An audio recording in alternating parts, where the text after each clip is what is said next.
What's going on, everybody, and welcome back to those who may be new to the channel, which hopefully a handful of you are, since we're reaching outside of our typical Cyber Dragon audience.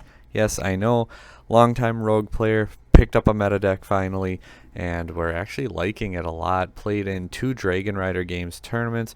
You can see the banner behind me. You can see the links down below. Best online testing for Yu-Gi-Oh! Bar none. We have 4-man tournaments. This was a 16-man tournament. I played this deck in 2 tournaments. Now I lost a finals to Franco Persano. For anyone who knows him, you've seen him on DB Grinder's channel probably a handful of times. I'm hoping to get one of the semifinal matches because we had 2 entries into this tournament. They go on opposite sides of the bracket when you do that. 4 tournaments that it's allowed, that is. And then you would theoretically only play yourself in the finals. We played the same build for both lives, and we beat everybody, and we ended up going against ourselves in the finals. And that's kind of a weird replay to send in because you don't actually play it out for obvious reasons.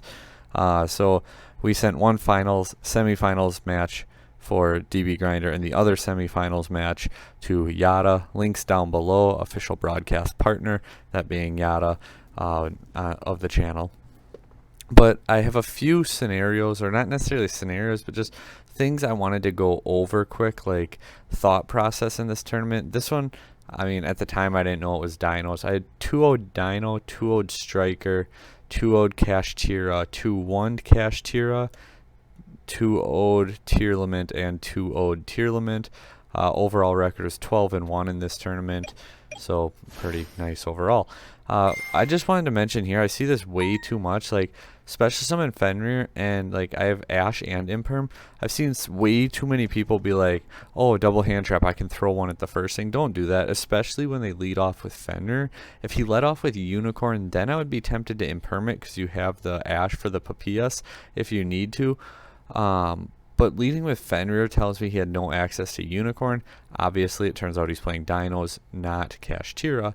So I just wanted to say that, like, don't just shotgun your hand traps. Think about it a little bit more, and it can actually save you a lot. Like, had we Ashed or Impermed here, we'd basically be out of hand trap because his hand's unplayable, and while that might not happen, like, say he actually had a hand but no access to Unicorn, that probably means he has Papayas in hand, and the moment he drops Papayas next, you just Ash Blossom him on the Papayas, and now he's down 1 more card out of hand.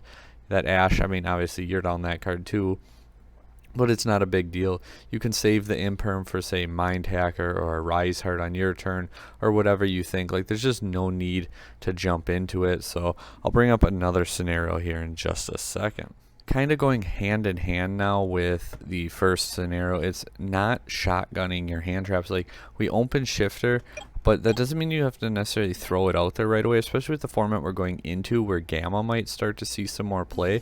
I like to actually let my opponent commit to it, so they normal summon the Merely here, and then we Shifter him, because now Merely still resolves too, so he loses the resources out of deck. He's still under Shifter. He can't play under it, but it plays around Gamma. It plays around... actually Gamma's probably just about it that it plays around in that regard, but it forces them to commit and puts a monster on board, and it just makes it overall better, because now even say if he hand traps us on our turn, if we had tasking, you would be able to actually add it to your hand and use it, whereas if we just shotgun the Shifter and he passed turn, now if he hand traps you, you can only set a card, you can't even add it to your hand. So let your opponent commit to it before you actually go into it. That's, like I said, that's kind of the name of the game here that we're going to mention. For this one, I just want to mention quick, when you already shifted your opponent, you have another Shifter, and you're kind of in that weird state where, I mean, I knew it was game 2, and I had this, like, gut feeling that he had Nibiru. Obviously, he had 2, who knew? But we did technically have what we need for the OTK, because Unicorn search Birth, and then Birth summon Fenrir, Fenrir effect, yada, yada, yada, do the normal combo. And you can actually OTK. OTKing with Mind Hacker, Unicorn, and a Rise Heart is over 8k, and you would also get rid of the Merly with your Arise Heart by banishing it, so that is where the OTK comes in. Here we go, Unicorn effect, search the Papayas effect, summon out the Fenrir, then we can go ahead, Fenrir effect, search the Rise Heart, and we special summon the Rise Heart, use the Rise Heart, or sorry, overlay first. I thought really hard here. This is the point of showing this one. There's a reason for it other than just, oh, you could have OTK'd, but I had a feeling he had Nibiru, so I wanted to play around it. So feeling that he had a Nibiru, like just something, I don't know. It was intuition, call it whatever you will, but felt like he had a Nibiru. I didn't want to play into it, and I was like, okay, I shifted him. I have another shifter. I'm like, okay, Dark Armed. And I was like, oh, I can go battle, deal damage. I was like, nope, don't want to do battle. I can use the effect, detach to pop his card, and then I have to banish a card out of my graveyard. So I actually clear that shifter, and then we can go ahead and Prosperity and dig for another card. We grab the Scareclaw Kashtira because we know it's Tear Laments, and if he goes Baguska past, I want to be able to out it. So for this one, it's going to be one of our mirror matches. This was game 1, so he tried to go for my back row, and personally, I always go for the monsters. This one big thing I did want to mention here. If we're going for zone locking and I can only hit 3, I always go for the monsters, because then as soon as I use a monster effect, odds are you're going to be able to hit that other zone and really stop them from playing. I don't go for the back row unless 1, I know it's Pendulum and then you hit a zone or 2, or 2, you can lock all 5 zones, because like realistically, if I had Book of Eclipse or Dark Ruler or any like blowout card, what does locking 3 spell zones do? It really doesn't do anything.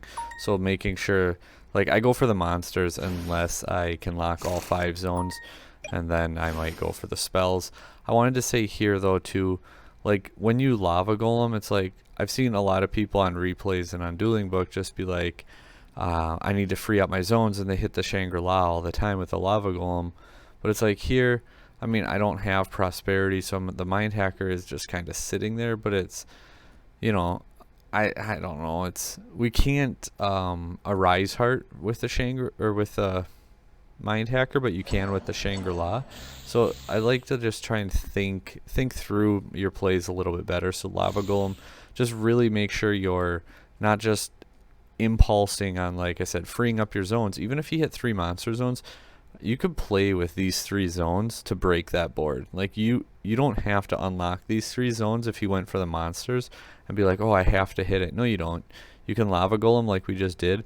Use these 3 zones to break, get rid of the Shangri-La. 'Cause like you could go 2 zones, Big Eye, get it, and then you can make an Arise Heart over it, and now you freed up your other zones, and then you keep playing things like that. So just making it count, knowing like exactly how you want to most efficiently use your resources. And he also has a back row set. It turns out to be Book of Eclipse, but trying to do all you can to force before like full on committing. Like here we're gonna go Unicorn, then Papillas into Fenrir. I did here, I will admit it, because I can admit when we make a mistake, forget to use Fenrir's effect right here. However, then we go for overlay right away, and it was like 8 seconds, and then he's like, oh wait, on the summon, and it's like, oh okay, well I guess, you know, now it went from me forgetting Fenrir to him saying on the summon. Typical procedure with Dragon Rider games, 10 to 15 seconds is acceptable, so I knew there's no point saying anything, because at 8 seconds I'm going to lose that judge call every single time.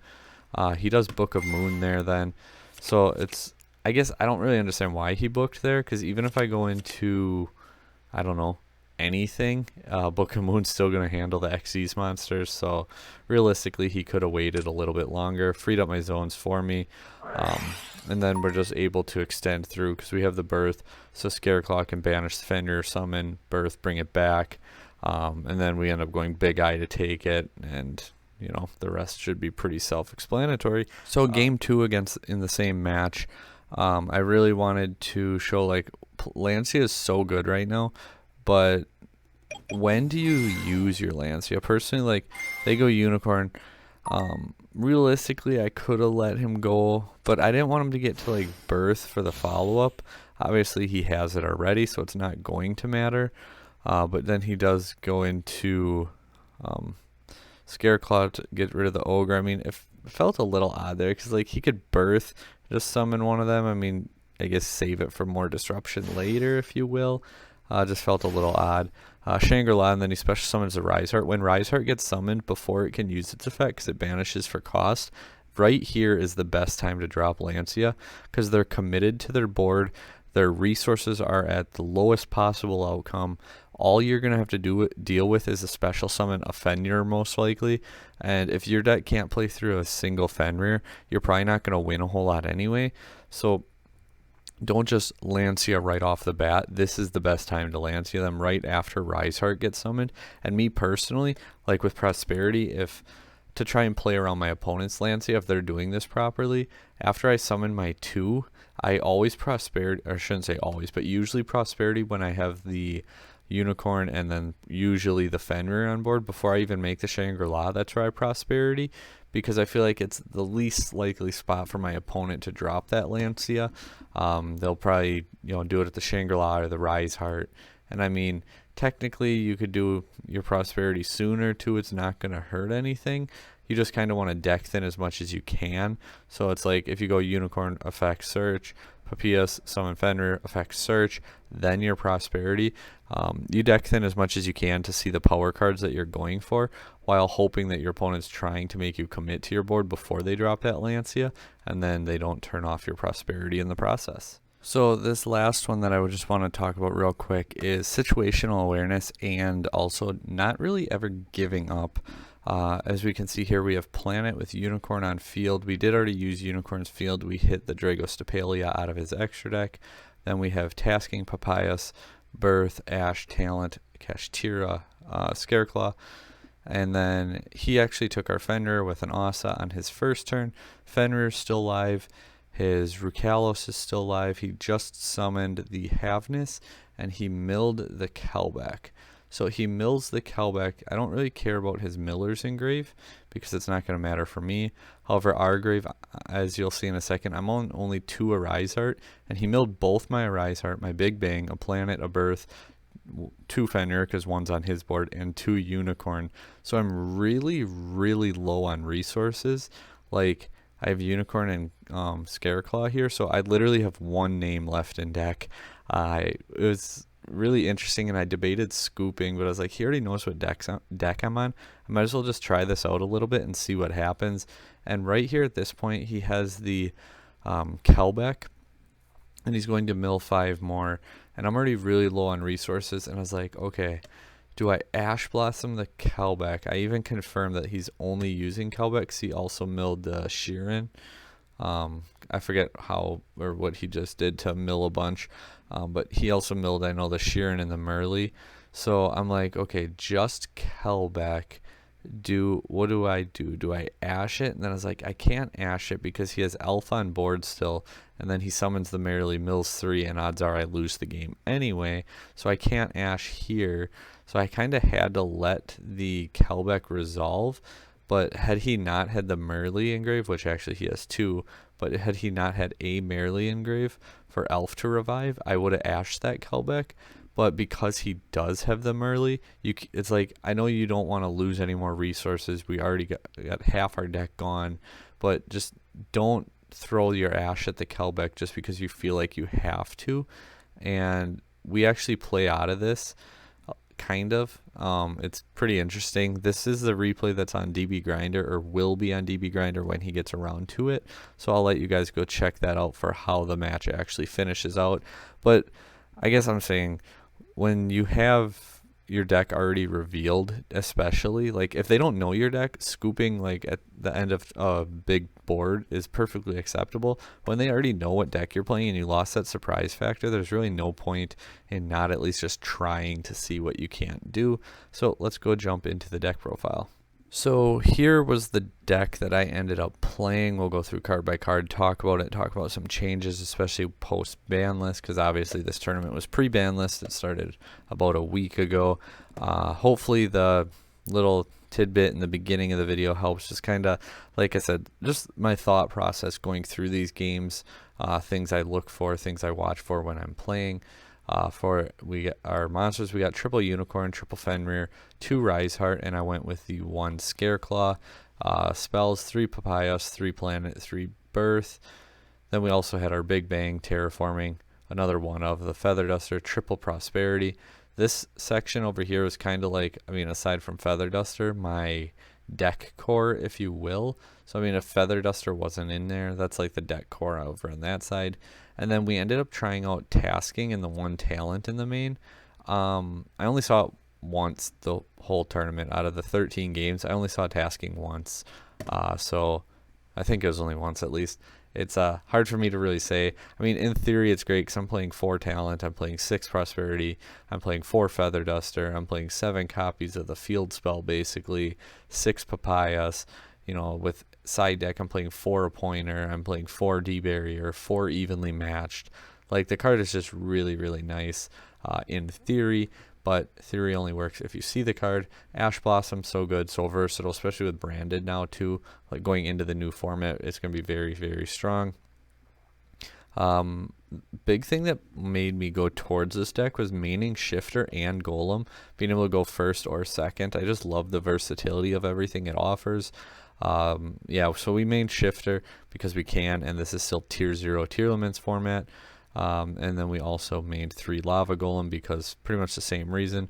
Triple Imperm because Ash and Imperm were my favorite hand traps, not named D Shifter.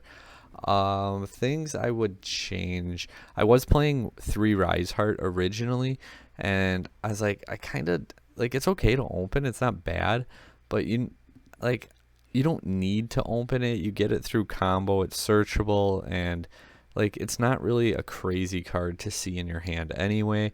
Papayas, Planet, Fenrir, Unicorn, them should all be 100% agreed upon as 3 ofs. Birth. This card is insane. Like, I almost like to search Birth more than Papayas. I've also learned playing the deck more. There's a lot of times where I had previously searched Papayas because I always like watching my replays a few times to see if there's anything I could have played better, if I made a mistake, where my opponent played, if my opponent made a mistake, did I win because my opponent misplayed, did I lose because I misplayed, things like that, because I really think it helps you grow as a player to understand where mistakes are being made and how to not make them for yourself. I see 2 Birth a lot, and I can't disagree with that more. The card's so insane. It's amazing, like, especially with Nibiru for this coming format. Like, I know it's so tempting. You build your board, you use Birth, you revive something back, and I actually kind of like not using the revive back effect that initial turn, because if you get Nibiru'd, I mean, if Nibiru is not going to be a staple in the main deck, game 1, absolutely use it. But like game 2 or that, it's a really nice follow-up, and that's usually not a make or break because Shangri-La is going to get you Unicorn or Fenrir in the standby phase anyway. So that Birth effect, if you can not use it, because then if you get Nibiru'd, you're still in the main phase, then you can use it. So then you still get a Fenrir or a Unicorn or something like that after getting Nibiru'd, and potentially on your hand you might even be able to keep playing a little bit more and do more. So Birth is just, it's a crazy card. It helps you play through disruption. The grind game this card allows. That 1 versus Tearlament where our graveyard just got milled or our deck got milled just like crazy. Like, Birth allows you to keep playing. I was testing post ban list a little while ago, and I had a match against Branded Despia where we're in a super simplified game state and top decking, and I just kept Birth Revive just to get through. He had a Drago Stapeli on board though, so he kept just negating everything. Like, every time I'd bring back Unicorn, he'd negate it, bring it back, negate it, and we were just trying to top deck into anything. Eventually, I was able to get a card that actually let me play through that 1 disruption, so kind of fun there.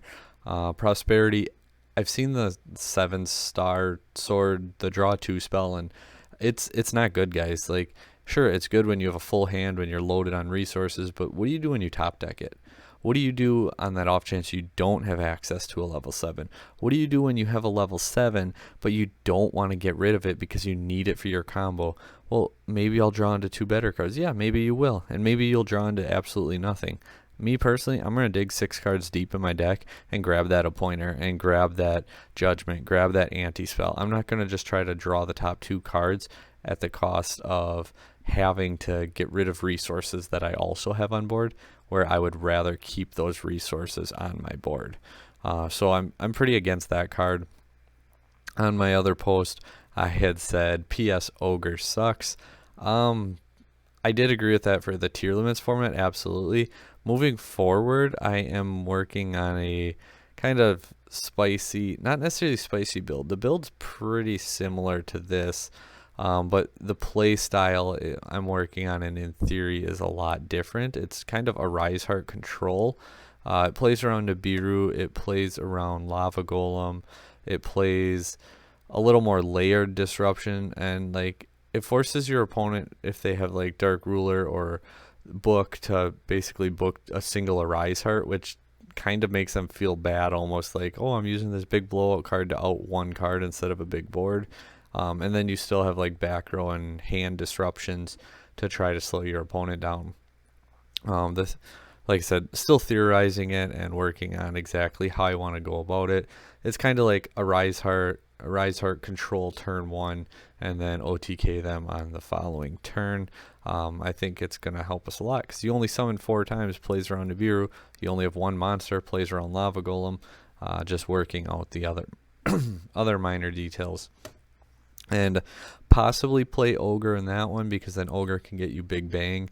And like Arise Heart Big Bang is actually not that bad, especially if they don't like book your Arise Heart. Like even if they impermanent, then if they say summon 2 or 3 monsters and you Big Bang them and they have to banish 2 of those 3 monsters face down after they just committed to trying to play, like that's actually pretty good.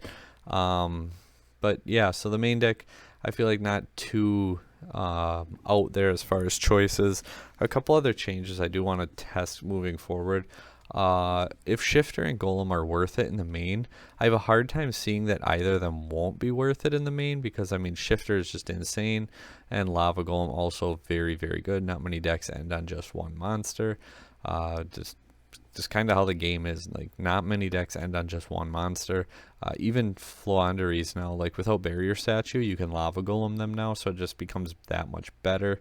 Shifter, it really depends what the best decks of the format are. Like Branded Despia has Mercurier, they have Tragedy, they have cards that actually benefit from being banished. So I want to kind of see how we go there, because Shifter can be good versus Branded Despia, but it can also kind of backfire at times. Shifter versus a lot of combo decks is going to be pretty good, whereas it's bad in the mirror match. It's bad versus Flow. It's pretty good versus Sprite, especially now, but at the same time they play it, so it's not like it's an auto win versus Sprite. I'm really debating maining Lancia instead. I'm going to be testing it for a bit because it's good against Flow, it's good against the mirror match, it's actually sneaky good against Branded Despia, shuts down like the Mercurier plays, which just generates so much advantage. If you chain it to an Albion summon, if they don't have Branded Lost, that's really good because they can't banish now. What else? Dragon Link, you know, I mean, obviously Branded and Dragon Link play Bestials too. Like Lancia's actually pretty good, and that's why I might main it over Shifter or Golem. I'm not sure. I'm gonna test all 3 of those options, like Shifter, Lava Golem, Lancia, Shifter. Test them all and kind of see where I end up. But Scareclaw and Tearlament Kashtira.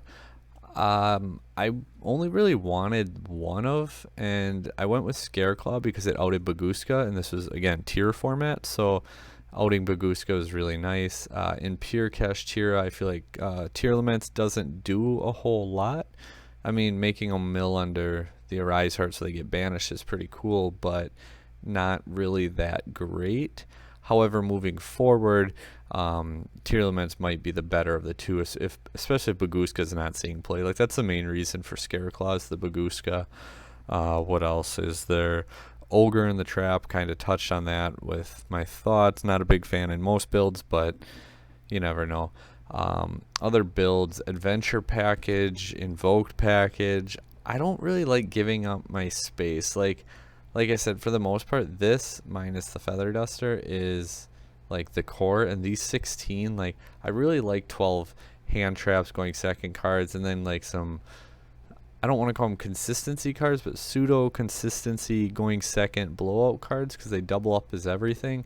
I don't want to give up like half of that space for the Brave engine or for the Invoked engine, and I don't know, that one negate I feel like isn't going to be the make or break on in the course of a tournament, but maybe someone can prove me wrong.